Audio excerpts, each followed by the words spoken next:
नमस्कार किसान साथियों। सोयाबीन की फसल में कुछ पत्ते पीले दिखाई देने लगे हैं और कुछ पत्ते मुरझाने लगे हैं। तो किसान साथियों, सोयाबीन की फसल में जो पत्ते पीले दिखाई दे रहे हैं उनकी मुख्य वजह है येलो मोजक, और जो पत्ते मुरझाए हुए इस टाइप से दिख रहे हैं उनकी मुख्य वजह है सोयाबीन मोजाइक। ये दोनों ही एक प्रकार से वायरस हैं, लेकिन अधिकतर येलो मोजक बहुत ज़्यादा देखने को मिल रहा है। ये जो सोयाबीन मोजाइक वाली समस्या है ये बहुत कम देखने को मिल रही है।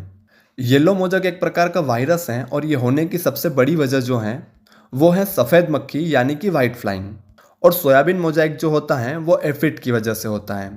ये दोनों ही बीमारियां एक तरह से वायरस हैं और इन्हें फैलाने का कार्य सफ़ेद मच्छर यानी कि वाइट फ्लाइंग करते हैं। यह एक तरह से रस चूसक कीट होते हैं। तो अगर हम सोयाबीन से येलो मोजक और सोयाबीन मोजैक को रोकना चाहते हैं तो हमें सबसे पहले वाइट फ्लाई यानी कि सफ़ेद मच्छर पर नियंत्रण करना होगा।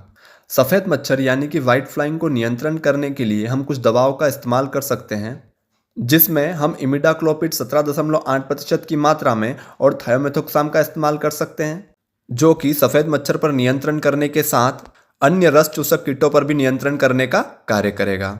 इसके अलावा अगर हमारी फसल में वाइट फ्लाइंग की समस्या बहुत ज़्यादा दिखाई दे रही है तो हम एसिटामिप्रिड 20% का इस्तेमाल भी कर सकते हैं, जो कि पाउडर फॉर्म में आता है और यह तत्काल प्रभाव से सफ़ेद मच्छर यानी कि वाइट फ्लाई पर नियंत्रण करने का कार्य करता है। साथ ही यह अन्य रस चूसक कीटों पर भी नियंत्रण करने का कार्य करता है।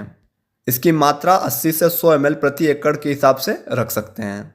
इसके अलावा अगर हमारी फसल में वाइट फ्लाइंग के साथ साथ इल्लिया और गडल पिडल की समस्या भी हैं तो इसके लिए हम इमिडाक्लोपिड 19.8% प्लस बेटासाइलोथ्रिन 8.49% की मात्रा में इस्तेमाल कर सकते हैं, जिससे कि हम वाइट फ्लाइंग के साथ साथ कटल पिटर और इल्लियों पर भी नियंत्रण कर सकें। इसकी मात्रा की बात करें तो हम 50 ml प्रति एकड़ के हिसाब से रख सकते हैं। इसके अलावा हम इल्लियो व कटल पिटल व वाइट फ्लाइंग के नियंत्रण के लिए थायोमेथोक्साम प्लस लेमड़ा का भी इस्तेमाल कर सकते हैं, जो कि वाइट फ्लाइंग के साथ साथ कटल पिटर और इल्लियो पर भी नियंत्रण करने का कार्य करता है, जिसकी मात्रा हम 50 ml प्रति एकड़ के हिसाब से रख सकते हैं।